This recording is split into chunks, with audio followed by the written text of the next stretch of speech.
Hello, welcome to KV glow. Myself Kavya Singh. आज की class में हम 23 दिसंबर 2022 का करंट अफेयर डिस्कस करने जा रहे हैं।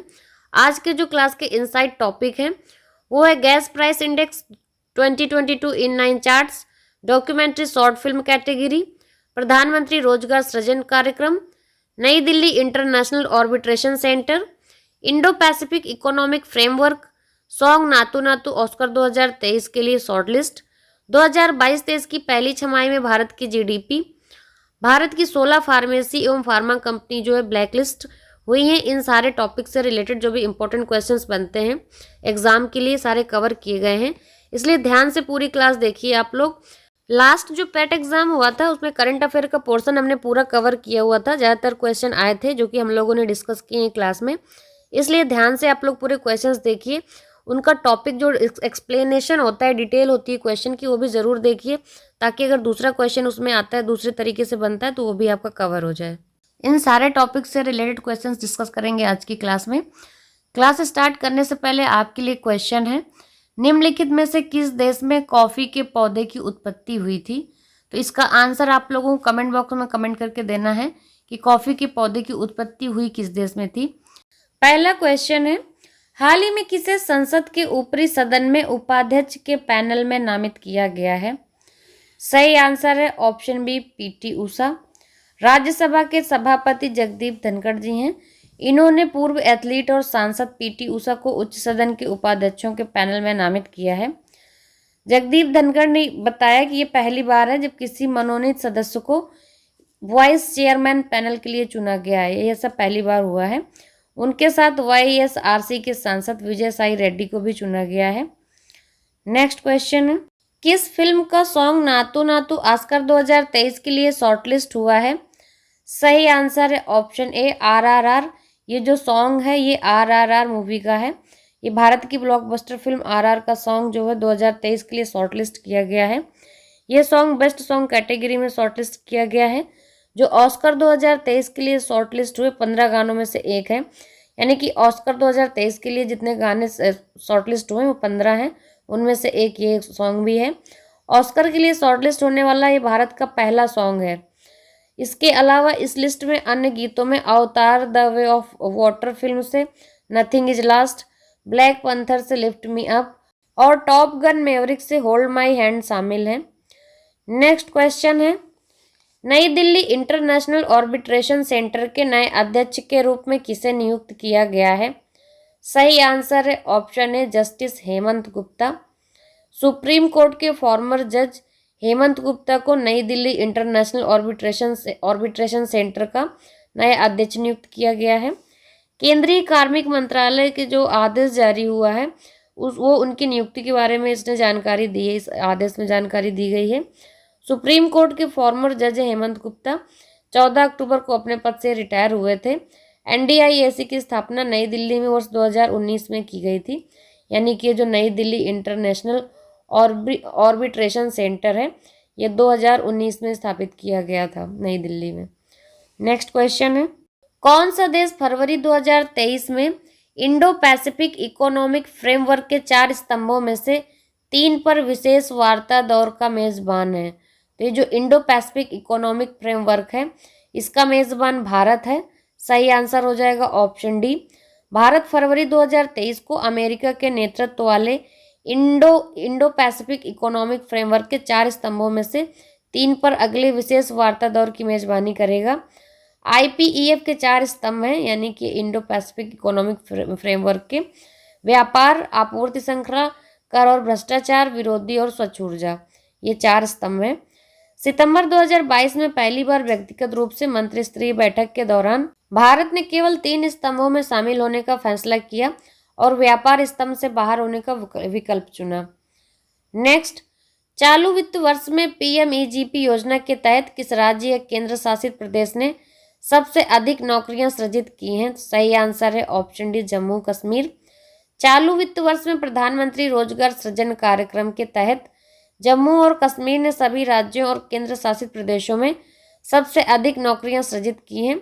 सूक्ष्म लघु और मध्यम उद्यम मंत्रालय की यह योजना खादी और ग्रामोद्योग आयोग द्वारा कार्यान्वित की जाती है। 2008 से जम्मू और कश्मीर में 7,851 सहायता प्राप्त परियोजनाओं द्वारा 62,808 नौकरियां सृजित की गई हैं। नेक्स्ट क्वेश्चन है, भारत की किस डॉक्यूमेंट्री फिल्म को ऑस्कर 2023 में डॉक्यूमेंट्री शॉर्ट फिल्म कैटेगरी में नामित किया गया है? तो ये जो शॉर्ट फिल्म नामित हुई है ये द एलिफेंट्स विस्पर्स, सही आंसर हो जाएगा ऑप्शन बी। ऑस्कर 2023 का 95वां अकादमी अवार्ड है। इसमें इस बार भारत की 4 फिल्मों को विभिन्न कैटेगरी में शॉर्टलिस्ट किया गया है। द एलिफेंट्स विस्पर्स को डॉक्यूमेंट्री शॉर्ट फिल्म कैटेगरी में नामित किया गया है और जो दूसरी डॉक्यूमेंट्री है ऑल दैट ब्रीथ्स को डॉक्यूमेंट्री फीचर फिल्म कैटेगरी में नामित किया गया है। क्लास अच्छी लग रही है तो क्लास को ज़्यादा से ज़्यादा शेयर जरूर करते जाइए आप लोग। नेक्स्ट क्वेश्चन है, किसने हाल ही में भारत का पहला गैस प्राइस इंडेक्स लॉन्च किया है? सही आंसर है ऑप्शन डी IGX, यानी कि इंडियन गैस एक्सचेंज ने गैस प्राइस इंडेक्स लॉन्च किया है। इंडियन एनर्जी एक्सचेंज द्वारा समर्थित है इंडियन गैस एक्सचेंज। इसने बेंचमार्क नेचुरल गैस की प्राइस को दर्शाने वाला भारत का पहला इंडेक्स जारी किया है जिसको जिक्सी नाम दिया गया है। इस इंडेक्स के तहत कारोबार किए गए सभी गैस की मात्रा, भारित एवरेज प्राइस और पश्चिमी दक्षिणी हब में गैस की कीमतों को प्रदर्शित किया जाएगा। नेक्स्ट क्वेश्चन है, किस संस्था ने हाल ही में 2022 इन 9 चार्ट्स रिपोर्ट जारी की है?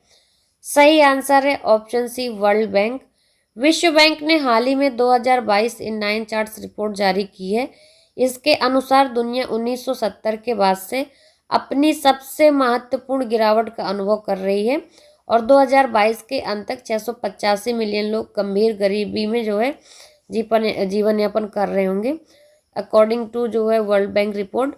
2020 के बाद ये 2 दशकों में सबसे खराब स्थिति वाला वर्ष होगा, अभी ये अनुमानित किया जा रहा है। नेक्स्ट क्वेश्चन है, वित्त मंत्रालय की नवीनतम रिपोर्ट के अनुसार 2022-23 की पहली छमाही में भारत की GDP वृद्धि कितने प्रतिशत रहने की उम्मीद है?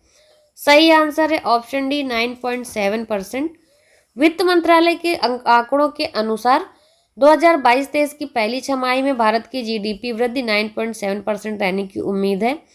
अपने मध्य वर्ष के व्यय और आय विवरण में खुलासा किया है मंत्रालय ने यह भी कहा है कि वैश्विक माइक्रोइकोनॉमिक स्थिति ने सरकार के अनुमानों को प्रभावित कर दिया था। इसे राजकोषीय उत्तरदायित्व और बजट प्रबंधन अधिनियम द्वारा आवश्यक मध्यम अवधि के व्यय ढांचे को पेश करने में बाधक था। नेक्स्ट क्वेश्चन है, हाल ही में किस देश ने भारत की 16 फार्मेसी एवं फार्मा कंपनियों को ब्लैक लिस्ट किया है? 16 फार्मेसी एवं फार्मा कंपनी ब्लैक लिस्ट की गई हैं भारत की नेपाल के द्वारा। तो सही आंसर हो जाएगा ऑप्शन है नेपाल। ये प्रतिबंध जो है अफ्रीकी देशों में खांसी के सिरप से बच्चों की हुई मौत के बाद WHO की ओर से जारी चेतावनी के बाद लगाया गया है। अफ्रीकी देशों में खांसी के सिरप से जो मौतें हुई हैं बच्चों की, इस वजह से WHO ने ये चेतावनी दी है। नेपाल दवा प्राधिकरण ने इस संबंध में एक सूची जारी की है। नेपाल सरकार की ओर से इस जारी लिस्ट में योग गुरु जो बाबा रामदेव की कंपनी दिव्य फार्मेसी भी शामिल है। ये कंपनी पतंजलि नाम के ब्रांड के उत्पादों का निर्माण करती है, तो इसको भी ब्लैक लिस्ट किया गया है। क्लास स्टार्ट करने से पहले आपसे क्वेश्चन पूछा था कि निम्नलिखित में से किस देश में कॉफी के पौधे की उत्पत्ति हुई थी? तो ये जो कॉफी के पौधे की उत्पत्ति हुई थी वियतनाम में हुई थी। सही आंसर हो जाएगा ऑप्शन ए। कल की क्लास के स्टार्टिंग में आपसे जो क्वेश्चन पूछा था, मतदान अनिवार्य करने वाला भारत का पहला राज्य कौन सा है? तो ये था गुजरात और इसका सही आंसर दिया है विकास शर्मा जी ने। कल की क्लास के एंड में जो क्वेश्चन था वो था पेटा इंडिया 2022 में किसे पर्सन ऑफ द ईयर का खिताब दिया गया है? इसका सही आंसर है ऑप्शन डी सोनाक्षी सिन्हा और इसका सही आंसर दिया है आदित्य राज ने, ममता प्रधान, प्रीति दिवाकर, अवंतिका, इंदु त्यागी, अंशु श्वेता पांडे, निक्कू, इन सब लोगों ने इस क्वेश्चन का एकदम सही आंसर दिया है। आज का क्वेश्चन है आपके लिए, सशस्त्र सीमा बल का स्थापना दिवस कब मनाया जाता है? इसका सही आंसर आप लोग कमेंट बॉक्स में कमेंट करके बताइए और क्लास से रिलेटेड अगर कोई सजेशंस होते हैं तो प्लीज़ वो भी ज़रूर बताया करिए। क्लास अच्छी लगी हो तो लाइक शेयर करना बिल्कुल भी मत भूलिएगा। जो लोग चैनल पर पहली बार आते हैं तो चैनल को सब्सक्राइब करके बेल आइकन ज़रूर दबा दें, जिससे आगे आने वाली क्लासेस आपको ईजिली मिल जाएंगी। And thanks for watching.